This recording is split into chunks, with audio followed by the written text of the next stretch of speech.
நற்செய்தி வாசகம். மத்தேயு எழுதிய நற்செய்தி 15ஆம் அதிகாரம். ஆண்டவரின் உயிருள்ள வார்த்தைகள் 21 28 முடிய. இயேசு அங்கிருந்து புறப்பட்டு தீர், சீதோன் ஆகிய பகுதிகளை நோக்கி சென்றார். அவற்றின் எல்லை பகுதியில் வாழ்ந்து வந்த கனானிய பெண் ஒருவர் அவரிடம் வந்து, ஐயா, தாவீதின் மகனே, எனக்கு இரங்கும், என் மகள் பேய் பிடித்து கொடுமைக்குள்ளாகி இருக்கிறாள் என கதறினார். ஆனால் இயேசு அவரிடம் ஒரு வார்த்தை கூட மறுமொழியாக சொல்லவில்லை. சீடர்கள் அவரை அணுகி, நமக்கு பின்னால் கத்திக்கொண்டு வருகிறாரே, இவரை அனுப்பிவிடும் என வேண்டினர். அவரோ மறுமொழியாக, இஸ்ரேல் குலத்தாருள் காணாமற் போன ஆடுகளாய் இருப்போரிடமே நான் அனுப்பப்பட்டேன் என்றார். ஆனால் அப்பெண் அவர் முன் வந்து பணிந்து, ஐயா, எனக்கு உதவியருளும் என்றார். அவர் மறுமொழியாக, பிள்ளைகளுக்குரிய உணவை எடுத்து நாய்க்குட்டிகளுக்கு போடுவது முறையல்ல என்றார். உடனே அப்பெண், ஆம் ஐயா, ஆனாலும் தங்கள் உரிமையாளரின் மேசிலிருந்து விடும் சிறு துண்டுகளை நாய்க்குட்டிகள் தின்னுமே என்றார்.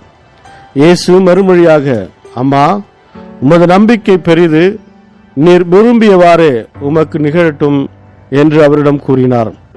அந்நேரம் அவர் மகளின் பிணி நீங்கியது. இது வாழ்வு தரும் கிறிஸ்துவின் நற்செய்தி. கிறிஸ்துவே உமக்கு புகழ். ಮತ್ತಾಯ ಅಧ್ಯಾಯ 15 ವಚನ 21ರಿಂದ 28ರವರೆಗೆ. ಯೇಸು ಆ ಸ್ಥಳವನ್ನು ಬಿಟ್ಟು ಟೈರ್ ಮತ್ತು ಸೀದೋನ್ಗಳ ಸುತ್ತಮುತ್ತಲಿನ ಪ್ರದೇಶಕ್ಕೆ ಹೋದನು. ಆ ಸ್ಥಳದಿಂದ ಕಾನಾನ್ಯಳಾದ ಒಬ್ಬ ಸ್ತ್ರೀ ಯೇಸುವಿನ ಬಳಿಗೆ ಬಂದು, ಪ್ರಭುವೇ, ದಾವೀದನ ಮಗನೇ, ದಯವಿಟ್ಟು ನನಗೆ ಕರುಣೆ ತೋರು, ನನ್ನ ಮಗಳಲ್ಲಿ ದೆವ್ವ ಸೇರಿಕೊಂಡಿದೆ ಮತ್ತು ಆಕೆ ಬಹಳ ಸಂಕಟ ಪಡುತ್ತಿದ್ದಾಳೆ ಎಂದು ಗಟ್ಟಿಯಾಗಿ ಕೂಗಿಕೊಂಡಳು. ಆದರೆ ಯೇಸು ಆ ಸ್ತ್ರೀಗೆ ಉತ್ತರ ಕೊಡಲಿಲ್ಲ. ಆದ್ದರಿಂದ ಶಿಷ್ಯರು ಯೇಸುವಿನ ಬಳಿಗೆ ಬಂದು, ಆ ಸ್ತ್ರೀಗೆ ಹೊರಟು ಹೋಗುವುದಕ್ಕೆ ಹೇಳು, ಆಕೆಯು ಕೂಗಿಕೊಂಡು ನಮ್ಮ ಹಿಂದೆಯೇ ಬರುತ್ತಿದ್ದಾಳೆ ಎಂದು ಕೇಳಿಕೊಂಡರು. ಯೇಸು, ತಪ್ಪಿಸಿಕೊಂಡ ಕುರಿಗಳಂತಿರುವ ಇಸ್ರೇಲರ ಬಳಿಗೆ ಮಾತ್ರ ದೇವರು ನನ್ನನ್ನು ಕಳುಹಿಸಿದನು ಎಂದನು. ಆಗ ಆ ಸ್ತ್ರೀಯು ಯೇಸುವಿನ ಬಳಿಗೆ ಬಂದು ಆತನ ಮುಂದೆ ಅಡ್ಡ ಬಿದ್ದು, ಪ್ರಭುವೇ, ನನಗೆ ಸಹಾಯ ಮಾಡು ಎಂದು ಕೇಳಿದಳು. ಯೇಸು, ಮಕ್ಕಳು ತಿನ್ನುವ ರೊಟ್ಟಿಯನ್ನು ತೆಗೆದುಕೊಂಡು ನಾಯಿಗಳಿಗೆ ಕೊಡುವುದು ಸರಿಯಿಲ್ಲ ಎಂದು ಉತ್ತರ ಕೊಟ್ಟನು. ಆ ಸ್ತ್ರೀಯು, ಹೌದು ಪ್ರಭುವೇ, ಆದರೂ ನಾಯಿಗಳು ತಮ್ಮ ಯಜಮಾನರ ಮೇಜಿನಿಂದ ಬೀಳುವ ಆಹಾರದ ತುಂಡುಗಳನ್ನು ತಿನ್ನುತ್ತವೆಯಲ್ಲ ಎಂದಳು. ಆಗ ಯೇಸು, ಅಮ್ಮ, ನಿನ್ನ ನಂಬಿಕೆ ದೊಡ್ಡದು, ನಿನ್ನ ಕೋರಿಕೆಯನ್ನು ನಾನು ಈಡೇರಿಸುತ್ತೇನೆ ಎಂದನು. ಆ ಕ್ಷಣದಲ್ಲೇ ಆಕೆಯ ಮಗಳು ಗುಣವಾದಳು. ದೇವರ ವಾಕ್ಯವಿದು. ದೇವರಿಗೆ ಕೃತಜ್ಞತೆ ಸಲ್ಲಲಿ. Gospel according to Matthew chapter 15 verse 21 to 28. Leaving that place, Jesus withdrew to the region of Tyre and Sidon. Now a Canaanite woman came from that area and began to cry out, Lord, Son of David, have pity on me.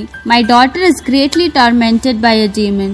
But Jesus did not answer her, not even a word. So his disciples approached him and said, Send her away, see how she is shouting after us.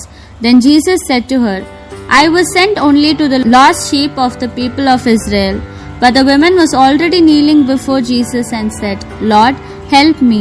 Jesus answered, It is not right to take the bread from the children and throw it to the little dogs.